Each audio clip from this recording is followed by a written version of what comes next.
अस्सलाम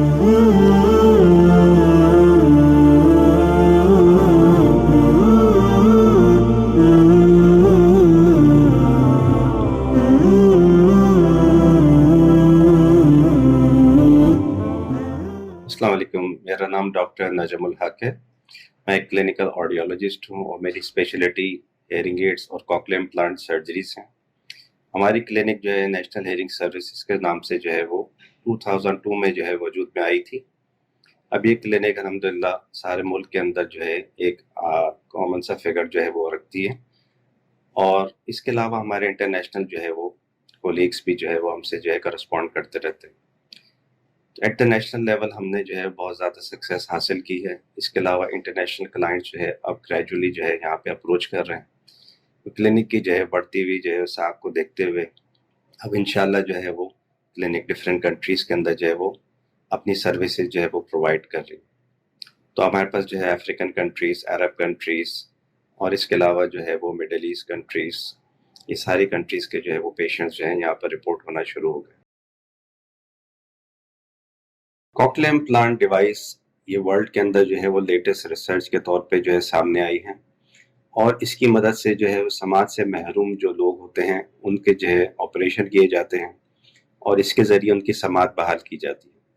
ये एक जदीद आला समात है जिसके लिए जो है वो काफ़ी जो है दुनिया के अंदर जो है वो रिसर्च हो रही है और इसकी मदद से जो है लाखों लोग जो है वो फ़ायदा हासिल कर चुके हैं।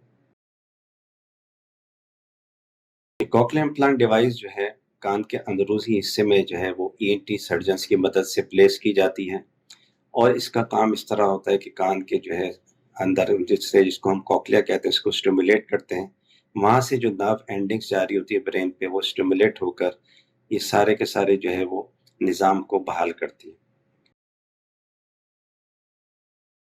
कॉक्लियर इम्प्लांट कैंडिडेसी डिसाइड करने के लिए ज़रूरी है कि किसी भी क्लिनिक के अंदर ये फैसिलिटीज़ हों जहाँ पर हेयरिंग के तमाम टेस्ट हो सकें। एक टेस्ट की बुनियाद पे किसी बच्चे को या एडल्ट को जज कर लेना कि इसको कॉक्लियर इम्प्लांट की ज़रूरत है, ये सही नहीं है। तो हमारी क्लिनिक इस बात को जो है वो अश्योर करती है कि बच्चे के एक से ज़्यादा जो है वो टेस्ट किया जाए।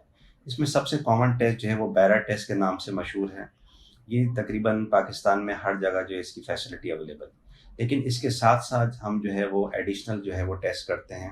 ख़ास तौर से छोटे बच्चों के अंदर हम विजुअल रिइंफोर्समेंट ऑडियोमेट्री टेस्ट को जो है प्रेफ़र करते हैं, ताकि हम जो है ज़्यादा से ज़्यादा उनकी जो है वो हेयरिंग को असेस कर सकें। इस हेयरिंग असेसमेंट के बगैर अगर सर्जरी में जाया जाए, तो हो सकता है कि सर्जिकल डिसीजन कोई हम मिस्टेक कर बैठें। तो इसलिए बेहतर होगा कि पेरेंट्स इस बात को समझें कि टेस्ट उनके सिर्फ बैरा टेस्ट नहीं कराना, बल्कि इससे ज़्यादा भी ऑप्शंस होते हैं जो कि हम एक्सप्लोर कर सकें कि बच्चे को कॉक्लियर इम्प्लांट की ज़रूरत है कि नहीं है। कॉक्लियर इम्प्लांट अक्सर लोग पूछते हैं कि किस एज में कराना चाहिए, तो ये जहन में बात रख ली जाए कि अर्लियर इज़ द बेटर। तो आपको अगर बेस्ट रिजल्ट्स चाहिए तो आप छोटी एज के अंदर बच्चों का जो है ऑपरेशन होना लाजमी है।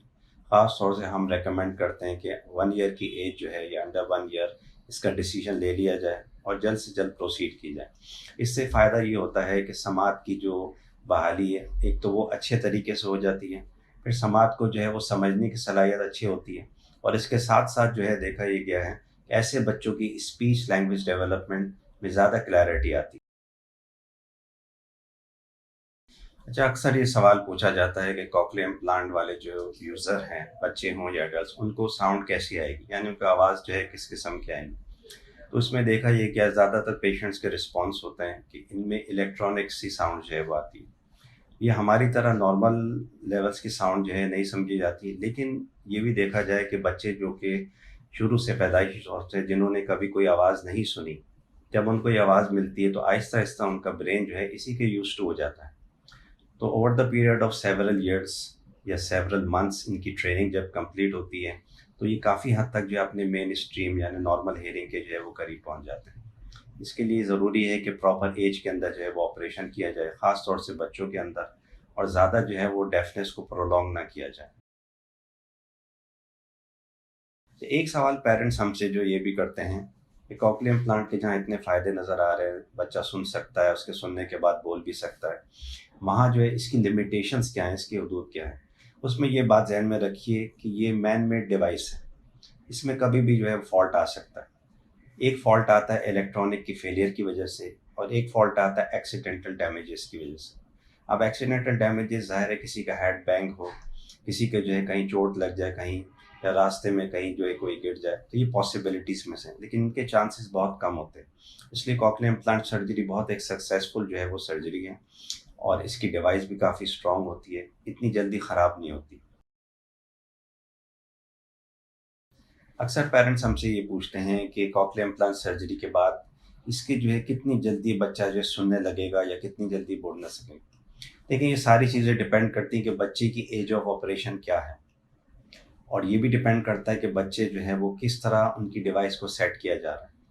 अगर छोटी उम्र के अंदर जो है वो डिवाइस जो है वो लगा दी जाए, ऑपरेशन कर दिया जाए, तो देखा ये गया है कि जो पहले साल के अंदर बच्चे की समाज जो है तकरीबन 100% के करीब बहाल हो सकती है। लेकिन अगर बड़ी उम्र के अंदर जो है वो ऑपरेशन किया जाए, 4 साल, 5 साल, 6 साल या इसके बाद, तो फिर ऐसे में समाज बहाल होने में काफ़ी टाइम लगता है और समाज के साथ जो है वो समझने की सलाहियत मुतासर होती है। इसलिए छोटी उम्र के ऑपरेशन जो है वो ख़ास तौर से जो है कामयाब है। इसी तरह अक्सर पेरेंट्स ये भी पूछते हैं कि हमारे जो है बच्चे कितनी देर में बोलेंगे। देखिए, कॉक्लियर इम्प्लांट जो है वो एक हेयरिंग डिवाइस है, वो बोलने की डिवाइस नहीं है, लेकिन हेयरिंग एक शर्त है बोलने के लिए। तो ऐसी सूरत के अंदर जो कॉक्लियर इम्प्लांट डिवाइसेस जो पेशेंट्स होते हैं, उनका आमतौर से देखा गया कि 1 ईयर पे स्पीच ऑनसेट जो है ज़्यादातर बच्चों में हो जाता है, यानी सिंगल वर्ड्स स्टार्ट हो जाते हैं, और सेकंड ईयर पे 2-3 वर्ड्स और थर्ड ईयर पे फिर सेंटेंसेस। ये डिपेंड करता है कि किस वक्त कौन से बच्चे का कितना जो है वो ट्रेनिंग सेशंस हुए हैं, कौन सी उनकी जो है एज ऑफ ऑपरेशन है, और उनके जो है कैसे जो है वो सेटिंग की गई है उनकी डिवाइस की।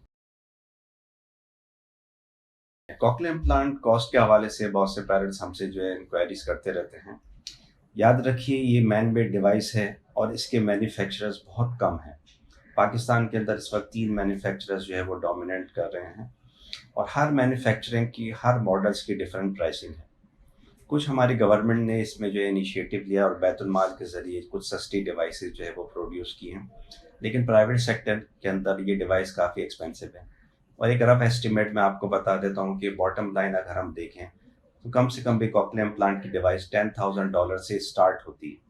तो ये एक एक्सपेंसिव सर्जरी है, इसमें गवर्नमेंट को ज़रूर आगे आना चाहिए ताकि ज़्यादा से ज़्यादा बच्चे फ़ायदा हासिल करें। नेशनल हेयरिंग सर्विसेज जो हमारा इदारा है, ये कॉक्लियर इम्प्लांट के हवाले से काफ़ी जो है वो फेमस है, लेकिन इसके साथ साथ हमारी क्लिनिक पे तमाम सहूलियात दूसरी चीज़ों की भी अवेलेबल हैं, जिसमें हम जो है international top class brand hearing ads की जो है सप्लाईज भी यहाँ पे अवेलेबल हैं, और हेयरिंग की तमाम तरह के टेस्ट की जो है सहूलत है।